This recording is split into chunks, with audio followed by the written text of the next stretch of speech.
Good early morning, you guys. It is currently going on 6 a.m. for me. I'm only up this early because of my dog whining to be fed and to be taken outside.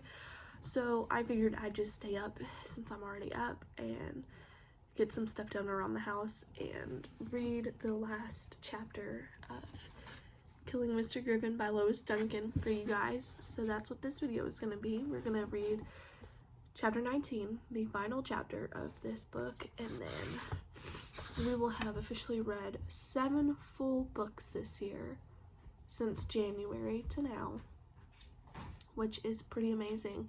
Maybe we'll get through 8. I'm not 100% sure, but we will definitely try. So let's get right into this. This video may contain sensitive topics and foul language. If you do not wish to continue, please click off of the video now. Excuse me.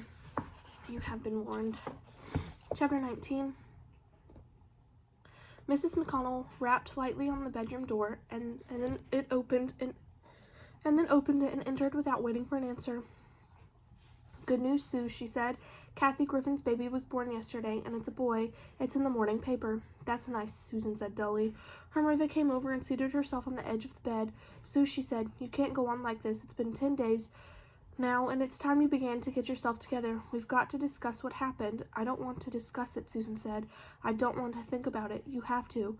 It's only by facing things that you ever put them behind you." The firmness in Mrs. McConnell's voice belied the worry in her eyes. "You never asked why Kathy Griffin and Detective Baca came to our house that night." "Does it matter?" Susan said. "It certainly does. It was their coming there that saved your life. It was reading the name of Lana Turnbolt in the paper that morning that started Kathy Griffin thinking she had heard the name the day before from Detective Baca, but she had been in such a state of shock at the time that it hadn't meant anything to her. When she read it in the paper, she realized it was the same girl who had supplied Mark Kinney with a stolen English paper, and that the former boyfriend who had been with her when she discovered the picnic area by the waterfall must have been Mark. She remembered she had met Mark here at our house a couple of nights before, and he had introduced to her as a friend of yours. She knew, too, that you were supposedly the last person to have seen her husband alive, and she was certain you had not told the truth about the circumstances. She started putting the pieces together, and while they didn't make a complete picture, they fit well enough to raise some strong questions in her mind. She called Detective Baca and suggested that you be interviewed again by both of them together. That's the reason why they came over that evening." "But why didn't they ring the doorbell?" Susan asked. Why did they come around to the back of the house and look in the window?" "They intended to ring the doorbell, but when they pulled in the front of our house, Kathy recognized her husband's car. You can imagine the effect that had on her. She was stunned. She and Detective Baca decided to circle the house and see if they could get any clue as to what was going on inside without frightening away whoever was there. But Jeff had painted the car," Susan said, "and Betsy changed the license plate." "Remember, honey, it was nighttime," her mother said. "In the dark, it's impossible to tell the difference between a gray car and a green one. Kathy never looked at the license plate. She looked inside the car and knew the patched upholstery. She had ridden in that car so often, there was no way she could have been fooled by a new paint job." "Okay, now I know," Susan said. "Do we have to keep talking about it?" "Yes," her mother said. "We need to talk about it at length with somebody who can help us understand exactly what happened to you and the others who were under Mark's influence. Yesterday afternoon, your father and I had a counseling session with a psychologist. Detective Baca recommended him to us, and we found it very helpful." "You and Dad went to a psychologist?" Susan exclaimed, surprised out of her legworthy. "But why? There's nothing wrong with the two of you." "You don't have to have something wrong with you to need help in understanding things," Mrs. McConnell said. "Listen, I want to read you something." She drew a folded paper from her shirt pocket. "This is a description of a certain personality type." She began to read. "This individual has a behavior pattern that brings him repeatedly into conflict with society. He is incapable of significant loyalty to individuals, groups, or social values. He is selfish, callous, irresponsible, impulsive, and totally unable to experience guilt. His frustration level is low. He cannot stand to be thwarted. He tends to blame others or offer plausible rationalizations for his behaviors." She paused. "Sound familiar?" When Susan did not answer, her mother continued, "There's more. This individual is unique among pathological personalities and appearing, even on close examination, to not only be quite normal, but usually intelligent and charming. He appears quite sincere and loyal and may perform brilliantly at any endeavor. He often has a tremendous charismatic power over others. Now, do you recognize someone? It's a description of Mark, Susan said. It's a clinical description of a psychopath. Susan stared at her mother. Is that what the psychologist told you? The first part of the description is a definition published by the American Psychiatric Association. The second part is paraphrased by the psychologist. What will be done about him? Susan asked. What will be done about all of us? Okay. Lawyer has requested that Mark be tried separately, Mrs. McConnell told her. In fact, he will probably face 3 trials, one for his part in Brian Griffin's death, one for the possible murder of Mrs. Ruggles, and one for what he attempted to do to you. The lawyer feels that he may be able to get the charges against David, Betsy, and Jeff reduced to second-degree murder. I hope he can, as that might make the difference in whether they will serve time in prison or in a juvenile facility. And me? Asked Susan. You weren't actually involved in what took place in the mountains, Mrs. McConnell said.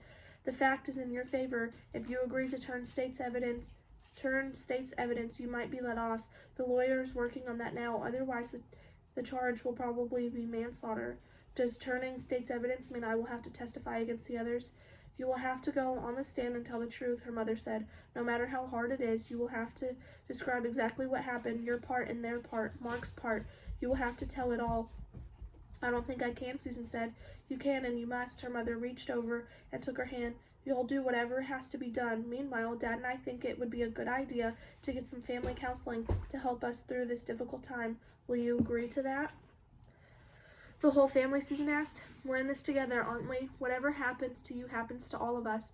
Perhaps we'll grow closer through this somehow. Perhaps we'll all understand each other better. There must be something lacking in our life together. If needed, someone like Mark to fill the gap. Mrs. McConnell got to her feet, giving Susan's hand a quick squeeze before releasing it.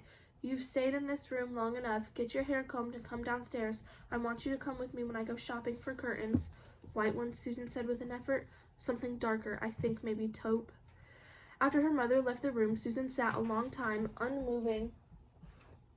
Bruce, knock it off. When she rose at last, it was to go over to her desk and open the top drawer. She took out an envelope and withdrew it from a sheet of paper. Attached was a note. I found this in his briefcase. He didn't have a chance to give it back to you. It was signed, Kathy Griffin. How long ago it seemed that she had written this final song for Ophelia. It was almost like reading a poem written by a stranger. Where the daisies laugh and blow, where the willow leaves hang down, Nonny, nonny, I will go. There to the weave, my lord, a crown, willow, willow, by the brook, trailing fingers green and long. I will read my lord a book, I will sing my love a song. Though he turn his face away, nonny, nonny, still I sing, ditties of a heart gone gray, and a hand that bears no ring. It was the last verse that he had underlined. Water, water, cold and deep, hold me fast that I may sleep. Death with you is hardly more than the little deaths before. Below this, in Mr. Griffin's small, precise handwriting, there was a message. Miss McConnell, it pleases me to see the growing maturity of your work. It is indeed the little deaths, the small daily rejections of our well-meant offerings that render the soul lifeless. It is an adult thought well expressed. I am glad that you are a junior, for it will allow me one more year in which to work with you. I look forward to watching your continued development as a writer and hope that I may be able to contribute toward it. Brian Griffin. If she had been the Susan of 2 weeks before, she would have wept, but this new Susan had cried herself dry of tears. She replaced the paper in the drawer and went to comb her hair. That is the end of the book. That is insane.